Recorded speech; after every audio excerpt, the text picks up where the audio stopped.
जी नमस्कार, प्रणाम। हम गोपाल कृष्ण मिश्रा आज आपके बीच में हम आए हैं कुछ योग और प्राणायाम के आसान से, सरल से और हल्के से आसन को लेकर। यूँ तो हमने अधिकतर पहले भी आप लोगों को बताया है मित्रवर कि जब तक कि आप व्यायाम करेंगे नहीं तब तक कि आपका शरीर स्वस्थ रहेगा नहीं। और पैसे जो हैं यानी धन जो है वो किसी काम का नहीं होता जब आपका शरीर स्वस्थ नहीं रहता।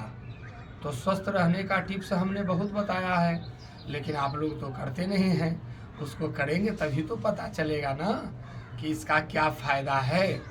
अभी देखिए, योग, जिस योग के बारे में हम लोग हल्का फुल्का जानते हैं, जबकि योग हमारी सनातन परंपरा से जुड़ा हुआ है बंधुगण। हमारी सनातन परंपरा में योग का बहुत बड़ा महत्व है। योग का एक शास्त्र है, जैसे 18 पुराण है ना, उसी तरह से योग का भी एक योग शास्त्र है जिसमें योग के अलग अलग तरीके बताए गए हैं। एक एक योग ऐसा ऐसा योग है कि यदि आप उन योगों को करेंगे और करते हैं तो डायरेक्ट आप परमात्मा से भेंट कर सकते हैं। उसी में एक हठ योग है, तो हठ योग नहीं करना है। अभी केवल सीधे से छोटे छोटे आसन करने हैं, जिससे कि आप भी करें इसको और अपने बच्चों को भी बताएं कि बाबू इस चीज़ को करोगे तो तुम्हारा शरीर स्वस्थ रहेगा, चुस्त दुरुस्त और तंदुरुस्त रहेगा। तो आइए हम सब ज़्यादा बात नहीं करें और योग को शुरू करते हैं। तो योग में बताया गया है मित्रवर कि ध्यान से शुरू किया जाता है। तो सर्वप्रथम अपने परमात्मा को ध्यान, ये और हाँ, एक और भी बात, हम अभी से केवल योग करेंगे, बोलेंगे नहीं। आप केवल इस को देखिए और देखकर समझिए, ठीक है। तो सर्वप्रथम ध्यान।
इसको कहते हैं अनुलोम विलोम। इसको करने से सांस जो फूलते हैं, किन्हीं किन्हीं को सुने होंगे कि दम्मा हो जाता है, पता है ना। ये दम्मा उम्मा नहीं होने देगा और सांस की बीमारी नहीं आने देगी, क्योंकि इस नियम को करने से, इस प्राणायाम को करने से आपका जो सांस नली जो है वो सांस नली एकदम क्लियर रहेगा। उसमें किसी भी तरह का कोई अवरोध, कोई रुकावट नहीं होगा। इसके बाद में कपाल भाती के पहले ये भ्रामरी जैसे भौंड़े जो होते हैं, जो कैसे गुनगुनाते हैं, उसी तरीके से तो हम गुनगुनाएंगे भी। लेकिन वो गुनगुनाना क्या होगा, ओम का उच्चारण होगा गुनगुनाते हुए। ऐसे अपने हाथों को इस तरीक़ा से ऐसे लगा लेंगे और ये जो है अंगूठे, ये अंगूठे कान के पास ऐसे लगेगा, ऐसे ऐसे ऐसे, और आंख बंद करेंगे और उसके बाद में बोलेंगे गुनगुनाकर,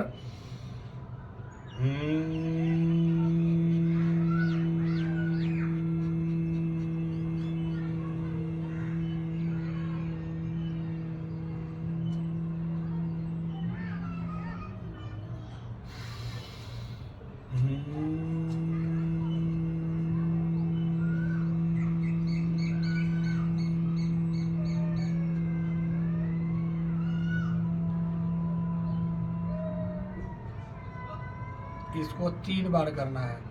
कितना बार? 3 बार। फिर उसके बाद में वही जो बताया ना, क्या, कपाल भाती, हाथों को ऐसे अपना कर लीजिए और इस तरीक़ा से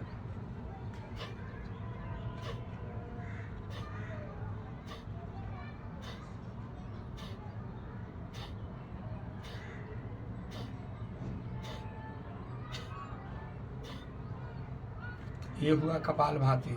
इसको करना है कम से कम 60 बार। 60 बार बोले तो 1 सेकंड में तो 1 बार हो जाता है, तो यानी 1 मिनट कम से कम। फिर देखिए, अभी मैं आपको छोटे छोटे एकदम आसान आसन को मैं बताने जा रहा हूँ, जिसको कि करने के बाद आदमी स्वस्थ रह सकता है। ऐसे कर करके और अपने दोनों हाथों को ऐसे लाइए और ऐसे सटाइए, ऐसे।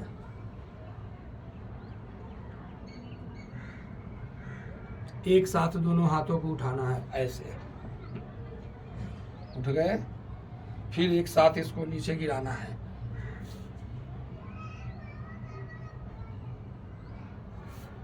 एक साथ उठाना है इस तरीक़ा से। फिर वो वाला जो मैंने आपको बताया था, ये मुट्ठी को इस तरीक़ा से कर करके यहाँ पर किडनी के पास जहाँ वृक्क होते हैं वहाँ लगा करके और धीरे धीरे झुकना है और सटाना है ऐसे जमीन पर।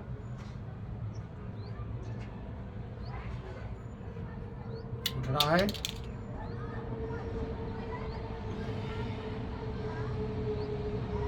फिर उठना है,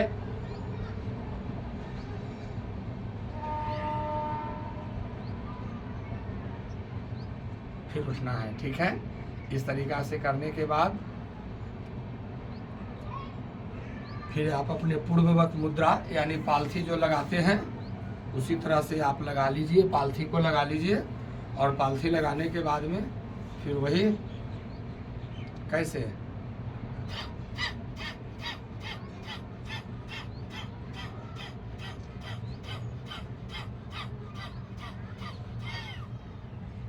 इक्कीस बार। कितने बार? 21 बार। उसके बाद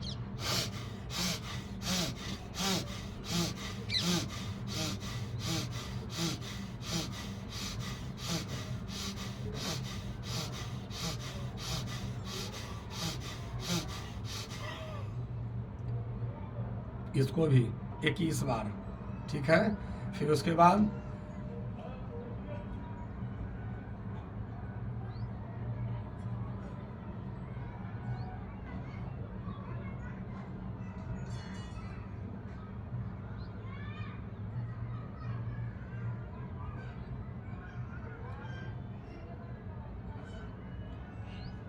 ये भी करना है।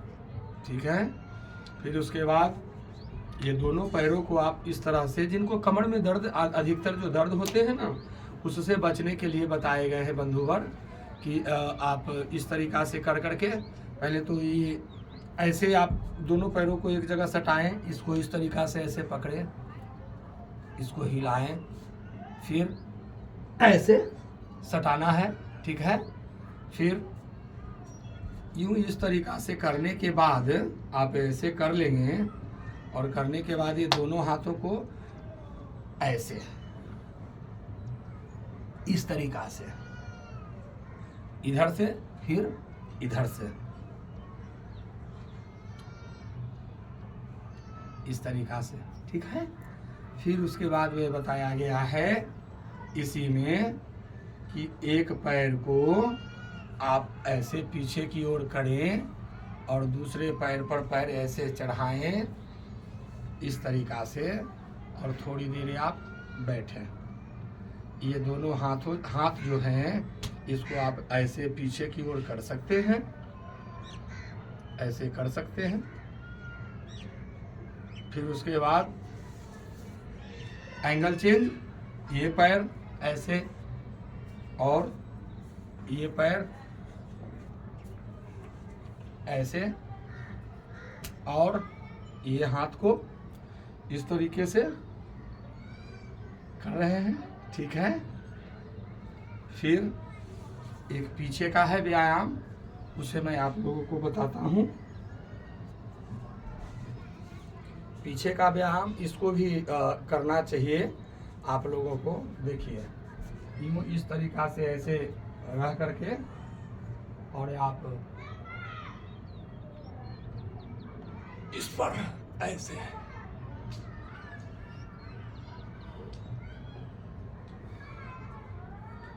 फिर इसी एंगल में आप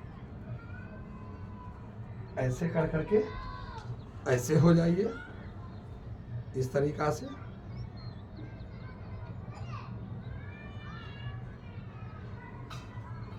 फिर आप उठिए, ये हो रहा है। फिर ऐसी ऐसी बहुत सारे प्राणायाम, योग, व्यायाम बताए गए हैं। इन सब को यदि आप करते हैं तो हम दावे के साथ कहते हैं कि निश्चित रूप से हमारा जो शरीर है, आपका जो शरीर है वो एकदम स्वस्थ रहेगा। क्योंकि कहा गया है कि एक स्वस्थ शरीर में ही स्वस्थ मन का वास होता है। और जब मन स्वस्थ रहेंगे तो सब कुछ अच्छा अच्छा नजर आएगा। इसलिए मन को यदि आप स्वस्थ रखना चाहते हैं तो इस चीज़ को ज़रूर से ज़रूर करें और इसका लाभ लें। यह लाभ के लिए बताया जाता है बंधुगण, और मैं भी आपको इसीलिए बताता हूँ कि आप इन सब चीज़ों को लाभ लिया करें। और विशेष फिर हमारा वीडियो आते रहता है योग से संबंधित, प्राणायाम से संबंधित, व्यायाम से संबंधित, अच्छी अच्छी बातों से संबंधित और छोटे छोटे विषय को लेकर करके, जैसे जल है, भोजन है, धर्म है, कर्म है, अध्यात्म है, तप है, तपश्चर्या है, दिनचर्या, ये सब क्या है, इन सब चीज़ों को हम बताते रहते हैं। तो आप हमारे वीडियो को देखा कीजिए और देखने के बाद लाइक, सब्सक्राइब और शेयर कीजिए यदि पसंद आए तो, और नहीं तो जय सिया राम। कोई दिक्कत की बात नहीं है। हमारा काम है आप तक के पहुंचाना है। जो हमारे अंदर में हमें गुरु के द्वारा जो दिया गया है मैं उसको बतलाता हूं। और मैं यही परमात्मा से प्रार्थना करता हूं कि आप सब भी उन चीज़ों को देखें, समझें, करें और सीखें।